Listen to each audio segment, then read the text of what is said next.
صلى عليك الله يا ابن عبد الله أحمد حبيبنا عليك السلام. إن الحمد لله نحمده ونستعينه ونستغفره. أما بعد أعوذ بالله السميع العليم من الشيطان الرجيم من همزه ونفخه ونفسه.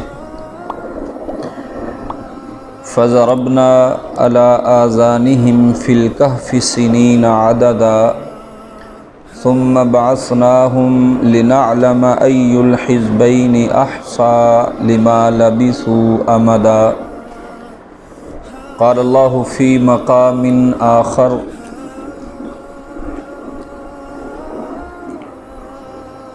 إنهم إن يظهروا عليكم يرجموكم أو يعيدوكم في ملتهم ولن تفلحوا إذن أبدا. ہم نے سورۃ الکہف کو شروع کیا تھا. اس کی ابتدائی 10 آیات، ان کا ترجمہ اور مختصر سی تفسیر وہ ہم نے پڑھی تھی. سورۃ الکہف کی فضیلت جو نبی صلی اللہ علیہ وسلم نے بیان کی وہ ہم نے پڑھی تھی، اور اس بات کو بھی ہم نے پڑھا تھا یہ جو اصحاب کہف تھے 309 سال تک اللہ تبارک و تعالی نے ان کو سلائے رکھا تھا. 309 سال انہوں نے اپنی قوم کو جس انداز کے ساتھ خطاب کیا وہ اللہ تبارک و تعالی نے اس کے اندر بیان کیا ہے. قریش کے سامنے جب نبی صلی اللہ علیہ وسلم نے دعوی نبوت کیا تھا، بہت سارے لوگ تھے جو جھٹلانے والے تھے. وہ اس شک میں مبتلا تھے کہ ہم کیسے پہچانیں کہ یہ اللہ تبارک و تعالیٰ کے سچے نبی ہیں. انہوں نے یہود سے رابطہ کیا تو ان لوگوں نے کہا تھا کہ آپ ان سے سوال کریں، ان سے پوچھیں کہ اصحاب کہف کون تھے اور اللہ تبارک و تعالی نے ان کو کتنی دیر سلائے رکھا تھا. اگر تو یہ اللہ تبارک و تعالی کے سچے نبی ہوں گے تو پھر یہ اس کو بیان کر دیں گے، اگر سچے نہیں ہوں گے تو پھر یہ بیان نہیں کر سکیں گے. تو اللہ تبارک و تعالی نے ان کا تذکرہ یہاں پہ کیا ہے. فَضَرَبْنَا عَلَىٰ آذَانِهِمْ فِي الْكَهْفِ سِنِينَ عَدَدًا. اللہ تبارک و تعالیٰ کے یہ بندے، کچھ تفاسیر کے اندر یہ بات ملتی ہے کہ پہلے لوگ میلے میں جمع ہوتے تھے جس طرح آج کل بھی ہوتا ہے، تو یہ امیر ترین لوگوں کی اولاد تھی. اس کی دلیل بھی آگے آئے گی، وہ آپ کے سامنے انشاءاللہ بیان کی جائے گی. تو ان لوگوں نے وہاں پہ جب بدعات و خرافات، رسوم و رواج دیکھا اور غیر اللہ کے سامنے لوگوں کو جھکتے ہوئے دیکھا، ان کو اپنا معبود مانتے ہوئے دیکھا، تو یہ آہستہ آہستہ علیحدہ ہونا شروع ہو گئے. تو یہ جب علیحدہ ہوئے، ایک جگہ پہ ملے، لوگوں کو پتہ چلا، تلاش کرتے ہوئے آئے، تو وہ ان کو پکڑ کر دقیانوس جو بادشاہ تھا اس کے سامنے لے گئے. تو اس نے ان سے سوالات کیے کہ آپ نے ایسا کیوں کیا. تو انہوں نے وہاں پہ تقریر کی تھی، بیان کیا تھا. وہ بیان بھی اللہ تبارک و تعالی نے اس کے اندر نقل کیا ہے. یہ جو رب کی سچی کتاب ہے کہ انہوں نے کیا کہا تھا، بیان کیا تھا ان کا. تو اللہ تبارک و تعالی فرماتے ہیں فَضَرَبْنَا عَلَىٰ آذَانِهِمْ فِي الْكَهْفِ سِنِينَ عَدَدًا. ایک بات ہمیشہ یاد رکھیں کہ انسان جب سوتا ہے تو انسان کے جسم کے تمام اعضاء وہ اپنا کام کرنا چھوڑ جاتے ہیں، اور سب سے آخر میں انسان کے یہ جو کان ہیں یہ اپنا کام کرنا چھوڑتے ہیں، ان کانوں سے کسی قسم کی بھی سماعت انسان نہیں کر سکتا۔ تو اللہ تبارک و تعالی نے جب یہ لوگ غار کے اندر گئے تھے تو اللہ تبارک و تعالی بیان فرماتے ہیں کہ ان کے جو کان تھے نا، اللہ نے ان کے کانوں کے اوپر پردہ ڈال دیا تھا تاکہ یہ کسی قسم کی کوئی بات بھی سن نہ سکیں۔ اور یہ اللہ تبارک و تعالی فرماتے ہیں یہ اصحاب کہف کا یہ جو واقعہ ہے سارا، اس سے بڑی بڑی نشانیاں ہیں اللہ تبارک و تعالی کی۔ یہ جو زمین ہے، یہ جو آسمان ہے، اللہ تبارک و تعالی نے ان کو پیدا کیا ہے، تو لوگ نہیں مانتے، انکار کرتے ہیں۔ تو اللہ تبارک و تعالی فرماتے ہیں کہ یہ جو لوگ تھے، ہم نے کیا کیا، ان کے کانوں کے اوپر پردہ ڈال دیا۔ یہ اس غار کے اندر گنتی کے چند سال جو تھے وہ سوئے رہے۔ اللہ رب العزت کے نزدیک 309 سالوں کی کیا اہمیت ہے، انسانوں کے ہاں بڑی اہمیت ہے 309 سال، اللہ تبارک و تعالیٰ کے ہاں کوئی نہیں ہے۔ تو اللہ تبارک و تعالیٰ فرماتے ہیں کہ گنتی کے کئی سال ہم نے ان کے اوپر جو ہے وہ پردہ ڈالے رکھا۔ ثم بعثناہم لنعلم ای الحزبین احصی لما لبثوا امدا۔ اب اللہ تبارک و تعالیٰ نے پردہ ڈالا، یہ 309 سال تک وہاں پہ سوئے رہے۔ پھر جب اللہ تبارک و تعالیٰ نے ان کو اٹھایا تو وہ اللہ رب العزت بیان فرماتے ہیں ہم نے پھر ان کو اٹھایا کس بنیاد پہ، لنعلم ای الحزبین احصی لما لبثوا امدا۔ یہ دو گروہ ہوئے، ایک نے سوال کیا کہ آپ بتاؤ کہ ہم یہاں پہ کتنی مدت رہے، کیا کسی کو یہ مدت یاد ہے؟ اللہ اکبر، بہت بڑی نشانی ہے یہ بھی اللہ تبارک و تعالیٰ کی۔ اللہ نے دو گروہوں کا تذکرہ کیا، ایک ان کا جو ولی تھا بڑا، اس نے سوال کیا، باقی یہ اللہ کے نیک بندے جو ہوتے ہیں اللہ کے ولی ہوتے ہیں، تو باقی ولیوں کو صحیح معنوں میں کسی چیز کا علم نہیں تھا۔ اللہ نے صرف اس لیے سوال کروایا تاکہ پتہ تو چلے نا دنیا والوں کے سامنے جب یہ باتیں بیان ہوگی تو ان کو پتہ چلے کہ یہ کتنی مدت یہاں پہ ٹھہرے رہے، ایک دوسرے کو بھی معلوم ہو جائے۔ تو کسی کو صحیح معنوں میں اس کی تعداد، اس کا اندازہ نہیں تھا، وہ یہی سمجھتے تھے، کیونکہ تفاسیر کے اندر یہ بات موجود ہے سوال سے کہ انہوں نے یہ جواب دیا کہ ایک دن یا دن کا کچھ حصہ ہم سوئے رہے۔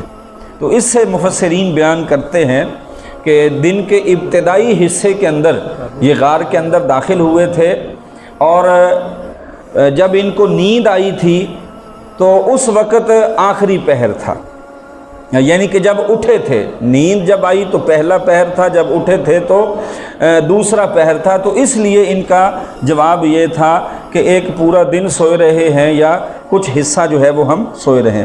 تو اللہ تبارک و تعالیٰ فرماتا ہے نحن نقص علیک نبأہم بالحق، اے پیغمبر آپ بیان کیجئے ان کو، ہم آپ کو بیان کرتے ہیں اصحاب کہف کا قصہ، آپ ان کو بتائیں کہ ٹھیک ٹھیک بات جو ہے نا، بالکل سیدھی سچی حق بات کہ اللہ تبارک و تعالیٰ نے کتنی دیر ان کو سلایا تھا وہ اللہ ہی جانتے ہیں، اللہ کے پاس ہی اس کا علم ہے۔ اچھا، بعض لوگ اس طرح کے سوالات کرتے ہیں نا کہ جی یہ بتائیں یہ کتنے لوگ تھے، کیا تھا، فلاں تھا۔ اب ایسے سوالات انسان کے کسی کام کے نہیں ہیں، صرف ایک واقعہ ہے اللہ تبارک و تعالیٰ نے بیان کیا ہے، اس کے اوپر اتنی لمبی چوڑی بحث کرنا ایک دوسرے کے ساتھ، اور یہ سمجھنا کہ اگر جس بندے کو یہ علم نہیں ہوگا یہ دین اسلام سے نکل جائے گا، خارج ہو جائے گا۔ تو میرے بھائیوں، کسی کو اگر علم نہ ہو تو اس کا معنی یہ نہیں ہوتا کہ یہ کوئی بہت بڑا عالم نہیں ہے، یہ تو علم ہی نہیں رکھتا، اس کو دین سے اسلام سے خارج کر دیا جائے۔ اب اللہ کے نبی صلی اللہ علیہ وسلم کو علم نہیں تھا، بتایا کس نے؟ اللہ تبارک و تعالیٰ نے۔ خبر کس نے دی؟ اللہ تبارک و تعالیٰ نے۔ انہم فتیۃ آمنوا بربہم، اللہ تبارک و تعالیٰ یہاں پہ فرماتے ہیں کہ یہ چند نوجوان تھے، اے پیغمبر آپ ان کو خبر دیجئے یہ کیا تھے؟ چند نوجوان۔ اب یہاں پہ نوجوان کیوں کہا اللہ تبارک و تعالیٰ نے؟ اس لیے کہ جوانی کی جو عمر ہوتی ہے اس کے اندر انسان اللہ تبارک و تعالیٰ کا دین سیکھ لیتا ہے، پھر اس پہ استقامت اختیار کر لیتا ہے۔ کہتے ہیں نا کہ